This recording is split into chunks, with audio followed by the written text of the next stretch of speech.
আপনি ধরেন দাঁড়িয়ে জল খাচ্ছেন, দাঁড়িয়ে যদি জল খান, একটু দেখিয়ে দিই।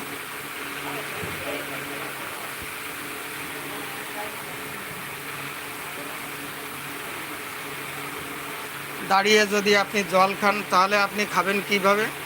এইভাবে উঁচু করে আপনি খাবেন। এই আপনি কি করলেন? মুখে জলটা নিয়ে কিন্তু আপনি খেয়ে ফেললেন। তাহলে আপনি কি করলেন? আপনি কিন্তু বিষ পান করলেন। কেন? সেটি জানার প্রয়োজন। কারণ আমরা জলটা যখন দাঁড়িয়ে উঁচু করে খাই, তখন কিন্তু আমাদের যে মুখে যে লালাটা থাকে, এই লালাটা কতটা পরিমাণে থাকে তা কি জানেন? জানেন না। আমাদের যে লালাটা থাকে সেটি কিন্তু 3টি সুইমিং পুল ভর্তি করা